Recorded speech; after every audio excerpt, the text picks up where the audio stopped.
Hi, everybody, it's Philippe. I'm so glad to be back and to share with you 12 brand new albums from one of the greatest entertainers of our time, Miss Diana Ross, and certainly one of my favorite stars. And I wanted to share with you 12 of her greatest albums from this incredible recording career that she has had. Diana Ross has been recording ever since the early 60s when she began with her first album, Meet the Supremes, and all the way till today, where she continues to record with her beautiful, beautiful voice and her incredible delivery and incredible talent. And today I wanted to begin with one of my favorite albums and also a very important album for Diana Ross, The Boss. This album is from 1979, and this album came out at a time when Diana Ross was slightly diminishing in the charts. She hadn't had a big hit since her album Diana Ross that had the Mahogany soundtrack, Do You Know Where You're Going To, and the disco, her very first attempt to disco, Love Hangover. So she had done the movie The Wiz, which was not a huge hit. She had recorded an incredible album called Baby It's Me with the most beautiful album cover, the most iconic cover ever existed, I think, is this one. And I'll talk about this album, of course, because it's a great album. And then an album called Ross, which was an incomplete album, was issued. 5 songs were new, and then the rest were reissues. So the album was not considered a complete Diana Ross album. So Diana Ross really, really needed a push at that time, and that is when she teamed up again with the incredible, incredible team that is Nicholas Ashford and Valerie Simpson, Nick Oval Productions, this incredible couple, a married couple who are singers who have had huge hits of their own, and who have an incredible recording career, but they are also composers and writers, and they have written, out of all of the stuff they have written, Ain't No Mountain High Enough, that's them. And actually, it was Nicholas Ashford who suggested that Diana Ross sing this song on her first album. And as he said, he wanted to showcase her incredible speaking voice. That's why Diana Ross begins Ain't No Mountain High Enough with the words, if you need me, call me, no matter where you are. She talks. She doesn't sing like the original by Marvin Gaye and Tammy Terrell. And it became the incredible version that we all know today and love. So The Boss in 1979, look at this album cover. I mean, have you ever seen a more beautiful picture? She just is stunning, in charge. She's a woman, she's a free woman. She shows it, she's proud of everything, her body. She, by that time, had 3 children. So look at that. I mean, but Diana Ross she's everything. She's wearing a Norma Kamali. She did the styling herself, and the pictures were taken in her own home.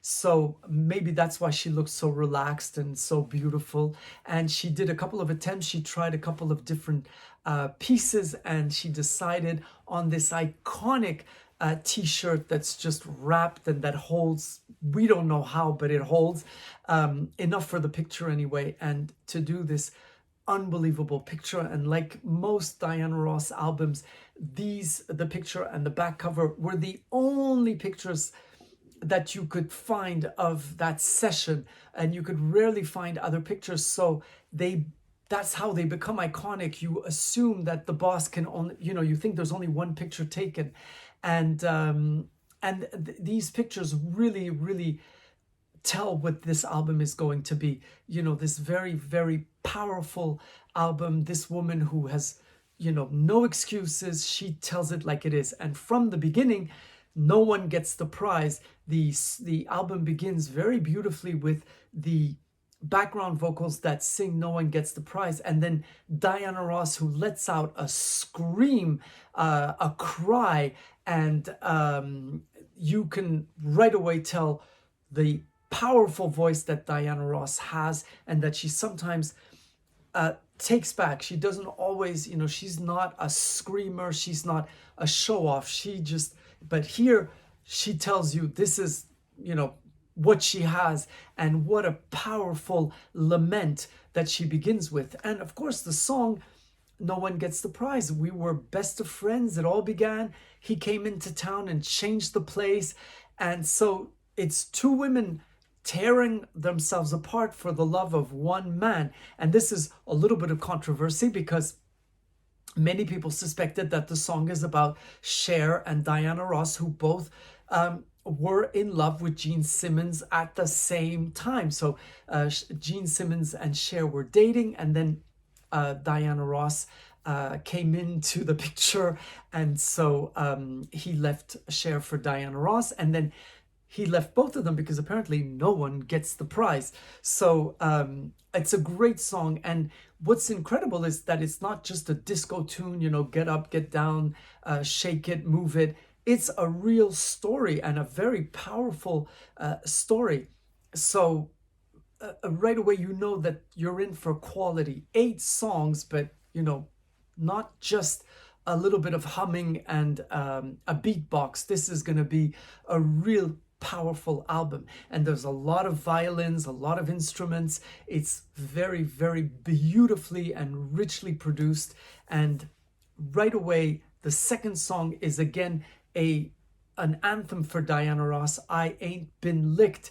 And again, she tells them, go down and tell them that it's me. I know they're wondering about my ability. I think I forget the words, but so, you know, she's telling them, I'm back. You think I've been hit. You think I've gotten punched and that they put me down, but I'm up again.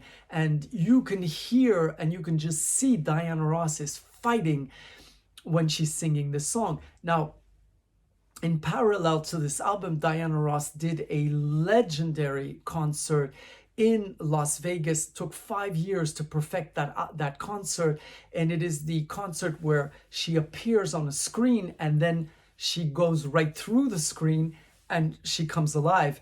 And in a $1 million fox coat designed by Ray Agayan, which when she takes it off, she says, this mother is heavy.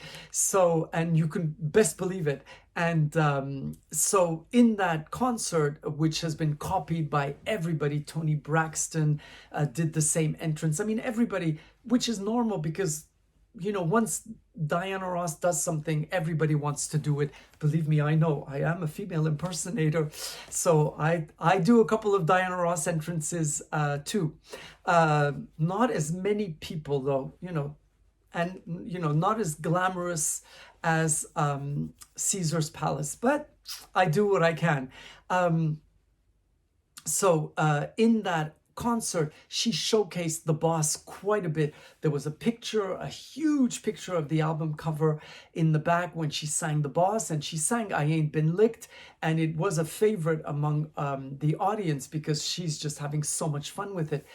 She sings a lot of the songs, so it was a way of making this album a hit album, because when you saw the way Diana Ross, I mean, Diana Ross live is just, no one in the world is as extraordinary as Diana Ross live, and anybody who's great probably has been inspired by her.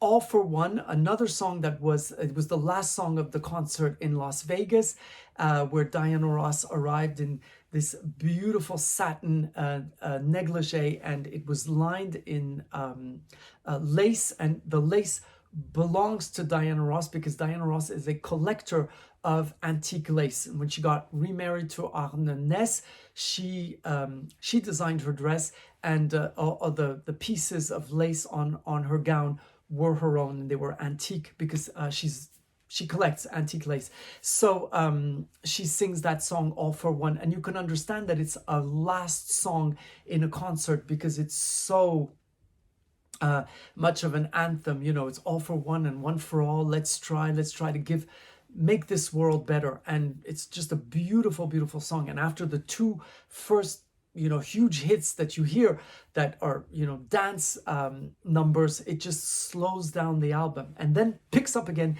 with the title song, The Boss.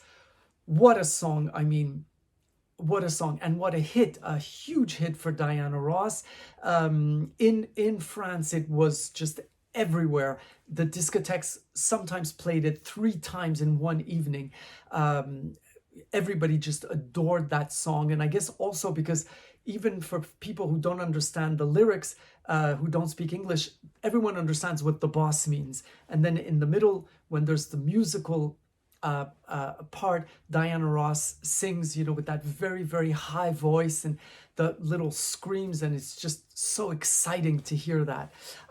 Then we go to side B. It's a short album, 8 songs, 4 songs on each side, and she begins with a song called Once in the Morning. And it was described as the weakest song on the album. I think it's a great song. It's a disco song, and one critic said it was disco music for beginners. I don't quite understand what they meant. It's very very violin-y, and Diana Ross's voice is a little bit in the back. It's almost got an echo to it, but it's very beautiful and sultry and very evocative. And then one of my favorite songs in this album, It's My House. And it's really a beautiful song, simplistic lyrics. She's describing a house. There's my chair, I put it there. There's a candle to light the way.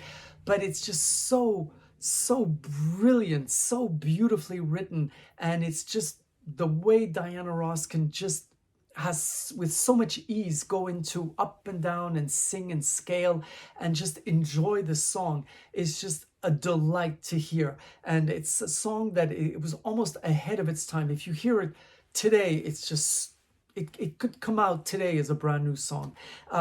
Sparkle is again a ballad, a beautiful ballad. It's a lament. Her voice is very, very, there's a lot of melancholy, although it's a song about the sparkle that somebody brings into her life. And it's a beautiful slow song. And then the last song, I'm in the World, again, it's a slow song. It's a song where you can really hear the beauty of Diana Ross's voice. And again, the way she cries out, I'm in the world, good or bad, I'm here, I'm in the world. And it's so much her philosophy. When you hear interviews of Diana Ross, you understand the way she thinks. She moves on, she does mistakes, she's happy, things, happen to her, and she just continues and makes the best of everything. And she's such a positive person and such a positive influence. Oh, and I wanted to say one more thing about the fact that the pictures were taken in her home. A funny little story. Barbara Walters, who I dressed for many years, she came to Paris often, and she came to the designer where I worked. And so she interviewed Diana Ross in her home in Beverly Hills. And the story goes that she came the day before with her cameraman to see where she was going to sit, and also to look at how the colors schemes of Diana Ross's house, so that she would find something to match, to not to go with the living room. But when she came back the next day, Diana Ross had repainted, refurnished, and redecorated the entire house in 24 hours. And Barbara Walters clashed with the furniture, but not Diana Ross. She was stunning looking, and that's why she's such a star. Anyway, a little story I wanted to share with you. I hope to see you next week for a new and incredible Diana Ross album, and I'm so happy that you're here to share with me this new adventure. See you on Sunday. Bye-bye.